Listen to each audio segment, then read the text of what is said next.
Dr. Phil is now joining us. Dr. Phil, we were just watching some clips from the different episodes that you have done on this case. You've been working on Richard's case since 2015. I mean, starting out with Susan Sarandon on your show talking about this case.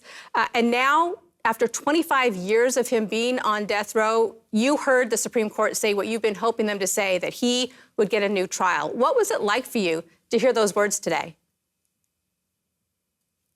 Well, I'm sure it was nothing like it was for Richard and his wife to hear them, but it was a moment of great celebration, because I believe to the core of my soul that this man is completely innocent. And to catch everybody up, in January of '97, Barry Van Treese, a motel owner, he owned several motels in Oklahoma, was murdered at his Oklahoma City location. He was murdered in room 102 of his motel and robbed of some money. Now, he had a lot more money hidden in his car, but he was robbed of $4,000. And some of the things about this case that were so shocking, that we've been so frustrated about, there was a Justin Sneed, who was a maintenance man, kind of a handyman at the motel, confessed that he beat him to death with a baseball bat. He confessed that he bludgeoned him to death, and he did implicate Richard Glossip. He said Glossip hired him to do it. There's no evidence of that other than that Sneed apparently made a deal with prosecutors. They said, give us somebody else and we'll take the death penalty off the table. It was basically a deal. And he said, well, okay, Richard Glossip hired me to do it. And all evidence points to the fact that he was trying to protect his girlfriend, because the two of them were conspiring to kill Barry Van Treese and rob him of his money. And so he implicated Richard Glossip, who we believe had absolutely nothing to do with it. Now, let me tell you why that it doesn't even make common sense, what he's saying. There was $4,000 stolen, and Richard Glossip was the manager of the motel. He had access to that much money 24 hours a day, 7 days a week. He could have easily just taken that money from the counter and driven away with it if he wanted to, or just taken it and said that it was disappeared by any number of people. He didn't have to kill him to do it, but nonetheless, he was convicted of it. Yeah. You know, I know that when you were looking into these wrongfully convicted cases, you know, you do your own investigation, your own interviews to make that determination for yourself.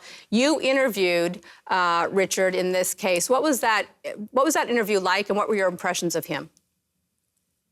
Well, you know, as you know, Loni, I've spent a lot of time in interrogations. I've spent a lot of time training interrogation, training deception detection, doing the interrogations myself. And this guy just does not come across as someone that has anything to hide whatsoever. He's been very forthcoming. He's never been willing to make a deal. He's never been willing to say that he did this to take anything off the table. And get this, this man has had 9 scheduled executions. 3 different times he has had his last meal. That's what it's gotten down to. I wrote some things down here on he had a scheduled execution in September of 15, and they sent the wrong drugs, just purely a mistake, or he would have been executed that night. But they sent the wrong drugs, and so they couldn't go forward with it, or he wouldn't be here today. So they had to reschedule that. And he's, as I say, he's had his last supper, his last meal 3 times. By the way, he orders the same thing every time. He orders fish and chips, a Baconator from Wendy's, a strawberry shake, and pizza, and always shares it with the guards every single time. Wow. That's just the kind of guy that he is, and he's had a pro bono attorney, Don Knight, and there were so many things hidden from the jury at the time. You know, you and I were just talking about some evidence in another case, the Menendez brothers, who came up with evidence that was not timely, and they questioned the authenticity of it. There was a box of evidence that was found in this case that the prosecutors did not come forward with, that was found years after, that had evidence in there that this Sneed was bipolar. He was taking lithium, which he denied at the time. They found evidence that the prosecutors had, but they hid. And so there is evidence here that the Supreme Court said there was testimony that should have been corrected and wasn't. There's evidence that I believe was withheld that would come into a new trial. So now we have to see what happens. But this is even the Attorney General in Oklahoma supports not executing this man. Yeah, that's a big move. And we are going to be talking to Don Knight right after this. But I wanted to ask you, Dr. Phil, because you know this evidence inside and out. Now the case goes back to the district attorney. The prosecutors have to decide if they're going to retry the case. Now we know that there are issues about the credibility of Justin Sneed. He is really the key witness in their case. Do you think that with the credibility issues that he now has, is there enough evidence for them to even try this case again? Well, you know, of course, that will be up to them. And Don Knight is an excellent attorney. He has done an amazing job in representing Richard Glossip. And I think he will challenge everything that a prosecutor would bring forth. It's up to them whether they retry him or not. They certainly have ordered a new trial, and it will be up to the prosecutors whether to do that or not. I don't think that there is enough evidence. I don't think the prosecutors can mount a case to show just cause that this man committed this crime. I think they may evaluate the evidence that they have in light of the new evidence that was hidden from the jury at the time, and they may decide to drop the charges here and release this man. Now, it's really hard for prosecutors to admit a mistake, but the Attorney General, the top law enforcement officer in the state, supports Richard Glossip. I think we've got 45 legislators in Oklahoma, some of them very much pro-death penalty.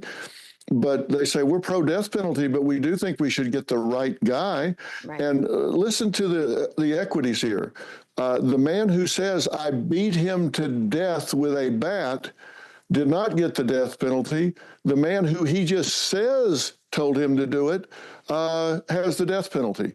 So the man who did it is, you know, sitting in prison and playing pinochle every day. And the guy who there's no evidence to even implicate him is on death row. How is that fair? How is that equitable? I don't think they'll retry him again. I certainly don't think they should. No. And given the option, I think they should opt out. Well, you know, as a former prosecutor, I feel very strongly in these wrongful conviction cases that the prosecutor should be the first ones to step up and say, you know, we made a mistake here. So I hope they do that in this case and recognize, as you say, that this should not be retried. Dr. Phil, we always appreciate your perspective, especially on these cases. I know you put your heart and soul into cases like this, and what a commendable job you did on this case. And we're very glad that the Supreme Court ruled the way they did today. So thank you so much.